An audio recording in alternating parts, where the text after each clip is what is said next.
fatal heart impacts, past painful scars. In fact, I blast tasteful bars and pass. I back up my actions, fact don't ask, grab reactions, jacked attack with every word, then act with class as they hear me snap. I got nothing to lose, cause I fought and felt the bruise. Now I'm not the one confused, call the shots and they produce. I ain't lost, I'm finally loose. Pick a new silver excuse, I need the views to boost me to a new abuse of being used. Everybody wants a piece now, y'all can rest in peace now. You're dead to me, so peace out. Remember, you're discreet out. Get ready for defeat now. Alrighty. Hello everybody. This is Kirusho here, and now I'm going to skip the recap since I'm pretty sure you guys are going to be watching these all in order, or at least however I post them. Now, with that being said, we will start with Izuku Midoriya, and what happened in the last part. He was, I believe, around the age of 6, and he was invited, him and his family were invited to a party, and the party was attacked, surprisingly. Now, Midoriya, he did have somewhat of a, well, helping hand in taking down the villains, and not only helping his parents and the heroes, but also protecting party guests. Now, because of this, he has been put on the radar, I will say, for multiple different people. Now, with that being said, I should explain this a bit. Since the party was held at Yaoyorozu Manor, and the young boy did basically protect Mr. Yaoyorozu and his family from being not only robbed or murdered, he was given one simple thing. Mr. Yaoyorozu, whenever the boy is older, if the boy needed anything, he would happily provide. And he did extend this offer out to the family. Now, Midoriya, he actually couldn't think of anything at the time, and he simply did just at least wave this offer off. But he did at least keep it somewhat in mind, writing it down that if he wanted to, he could call Mr. Yaoyorozu, along with at least writing down and getting his phone number. Now then, with that being said, Midoriya has this written down in the back of one of his notebooks, on the very back cover. Along with that, we actually do have Endeavor, who was very curious at this boy's quirk, a half and half ability. So, the kid's basically both of his parents put into one. That Sashi guy, if he wanted to, he could be a very dangerous villain. In fact, he could beat All Might with a snap of his fingers. Telepathy, a very dangerous ability. If he wanted to, he could rob banks and get away with it. Luckily, he's a hero. And then there's his wife. If she wanted to, she could literally crush your head with one of those force fields. Also dangerous. But then again, if I remember correctly, no, someone in my agency teamed up with her, and they said that her quirk might be similar to All Might's. Does All Might possess a telekinesis quirk?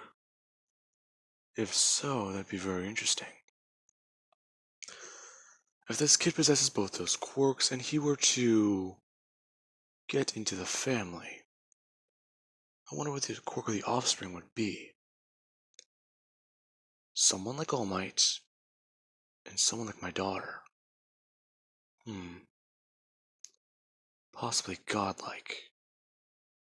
Now, that's currently going through Endeavor's mind at the moment, and he is doing his own research. Now, with that being said, we also do have Sayako and Telly, who, surprise, surprise, with her thought process and expected margins for Midoriya's failure, they were not in Midoriya's favor. In fact, he had less than a 1/10% chance of success, and she was expecting him to die or fail, simply just sitting by and watching the situation. However, with Midoriya's quirk and Momo's quirk, those vastly changed the odds. With Momo's insane area of, well, versatility, it was hard to understand what would happen. And then there's the way Midoriya does use his quirk. Now, with that all being said, let us go over another time skip. This time of about 6 years. Or no, let's say 5. So whenever Midoriya is around the age of 12. Now, around this time, Midoriya, he has actually been getting a bit more self-sufficient. His parents are getting a bit more busy with being pro-heroes.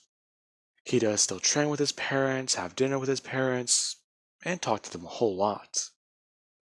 And in fact, around this time, it's Midoriya who is actually starting to get into a little bit of trouble. He doesn't have a lot of money for his allowance, and he's been trying to simply buy weights. Now, it doesn't matter if they're for a bench press or simply just the regular plates, or if they're dumbbells. He's just trying to buy something heavy. And in fact, he's been trying to save up the money to get one of those giant tractor tires. Or, as he would put it, with his dad to rent a U-Haul or some type of giant truck and go out to a farm. Since he knows people out there probably would want to get rid of those giant things. He's heard online from different people and from his friends who, well, go to gyms or have been to gyms, that is how those giant tires have sometimes gotten there. And they do at least still have to buy them for a very, very high price. Now, Hasashi sadly, well, he's not going to go out, rent a truck, and then go out and pay a whole lot of money for a giant tire. That most likely is literally just going to be sitting outside of the apartments. And Midoriya, he does get somewhat annoyed. And he's come to an arrangement with his dad today as they are sitting down at the table. And Midoriya, he is currently eating, as he actually does bring his finger up as the salt begins to float up into the air, coming over to him as he actually just grab it without even looking at it, before sprinkling some on his food. As he does actually try and bring up the conversation again with his dad. Hey, Dad? What is it, Midoriya? Well, I know you don't really want to talk about it again, especially after your work, but can I suggest something? This is about the tire again. I told you. We don't have the time or simply just a day we can go out there. Along with that, I'm not renting the truck. And you know with your allowance you couldn't really afford it. Even then, me and your mother don't want you spending all your money on that simple thing. Besides, it's very expensive. Even if it is a used giant tire. But, Dad, come on. Mom has all those weights in her room and honestly, they're not really helping me anymore. I need something heavier. Okay, I understand that, Izuku, but still. Even then, let's think about this. Is there anything you could do to try and help with your quirk? No, really, Dad? Now, this is whenever Inko does actually speak up. She doesn't want to play devil's advocate and basically help Midoriya. But she does have to bring up this fact to Hasashi. Sometimes at certain points, her quirk, she feels like she hits a physical limit. And she actually does have to use the gym at their hero agencies. With how many weights are around, whenever she does have alone time whenever no one's in there, or usually after office hours, she will work out with everything she can in that room, including the actual equipment. So, going out there and getting it wouldn't be a really bad idea. And Hasashi does get somewhat annoyed, looking over at Inko and basically at least using his telepathy, which Midoriya is currently at least trying to use as well, telling his dad that he can't really just do that to get out of a conversation, especially not with him. And looking back at Midoriya, and the two continuing on a discussion using this quirk. Now, Inko does somewhat watch. These two stare at each other very intensely. Before Midoriya, he does at least stand up and throw his hands down on the table, not saying a single word, still staring at Hisashi. As Midoriya simply just does walk away and say, "Fine, I will then."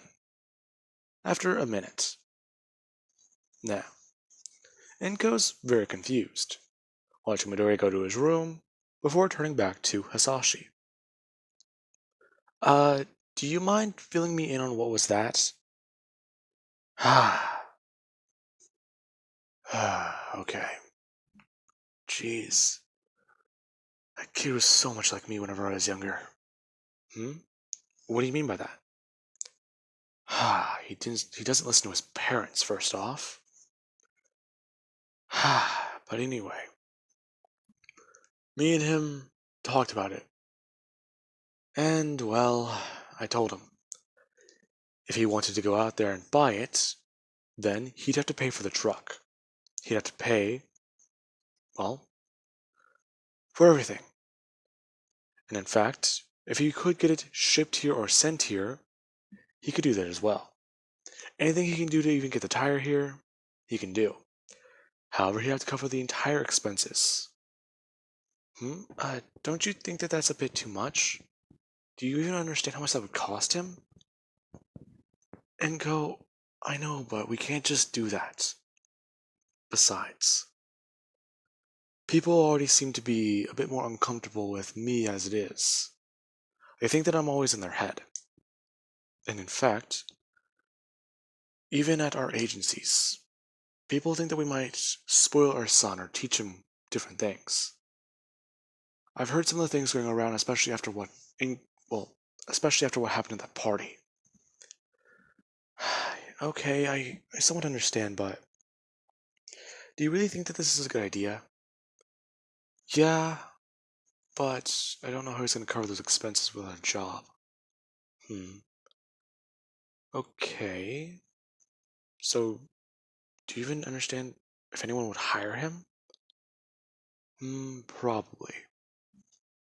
But either way, he's just looking for something big and heavy to lift. He could try, well, any object in his room, right? No, he's already gotten past all those. Okay then. Crap. We could, him using telepathy, telling Inko that they could probably do it for a birthday present.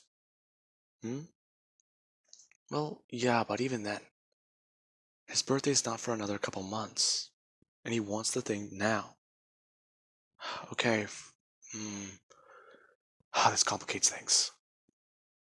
Now, we do currently have Midoriya, who actually is beginning to get a bit annoyed.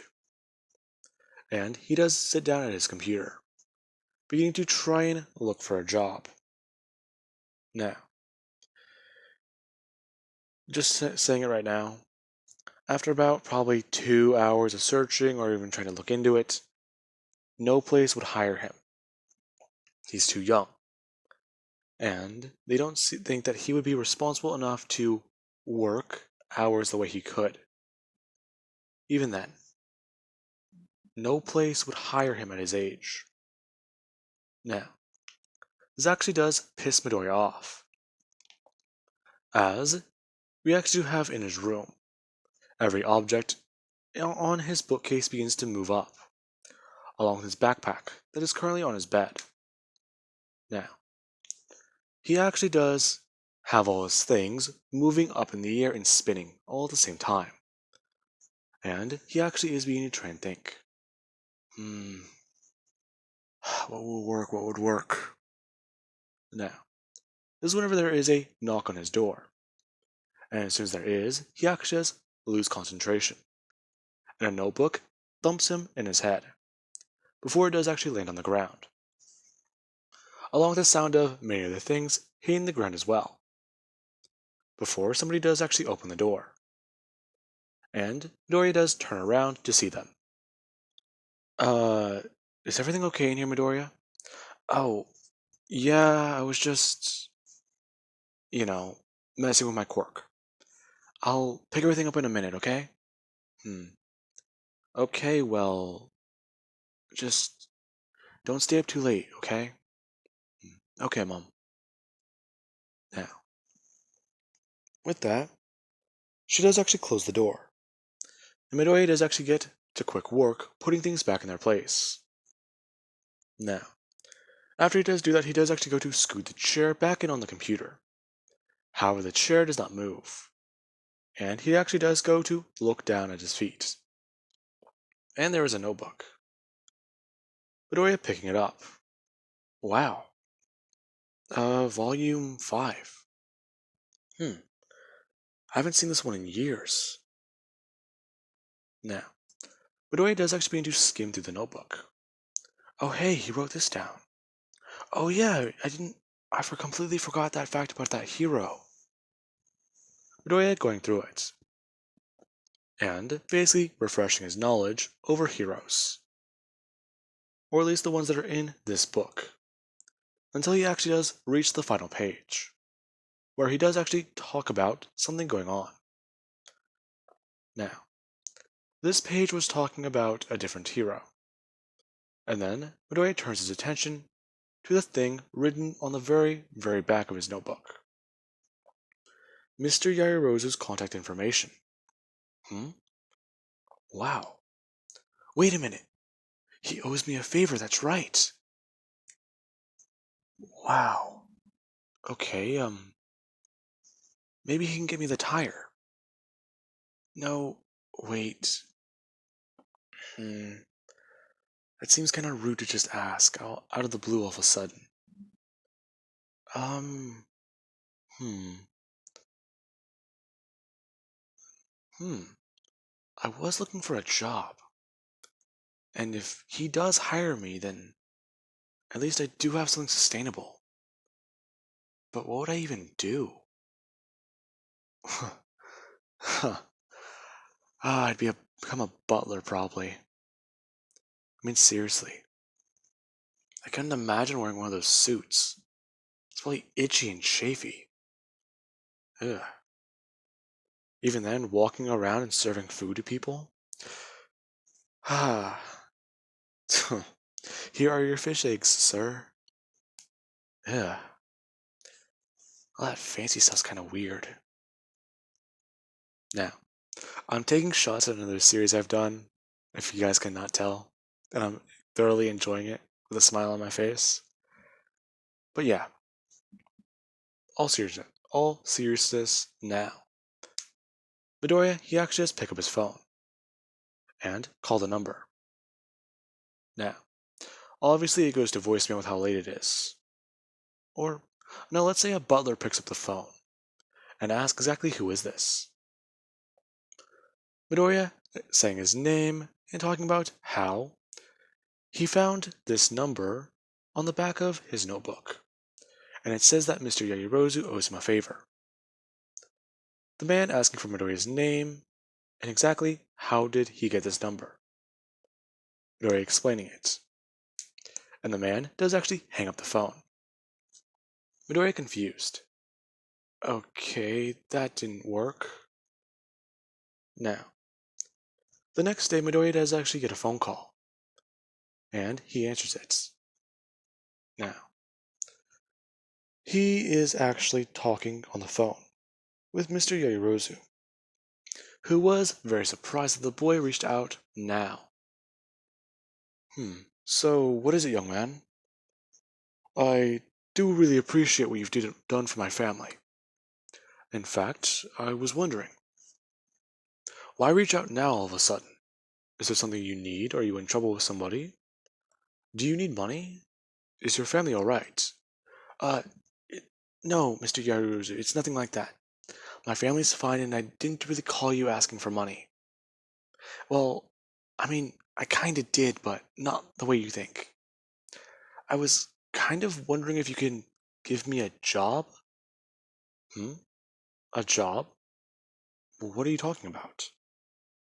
Well, I mean, sir, Mr. Yaoyorozu, I've been trying to save up some money right now to buy something and, well, I don't really have enough. So I was wondering if you could hire me at your manor? Hmm. Okay. Well, I see. I actually do find this to be quite interesting. May I call you Midoriya? Yes, sir. Hmm. Midoriya. Hmm. I will see what I can do.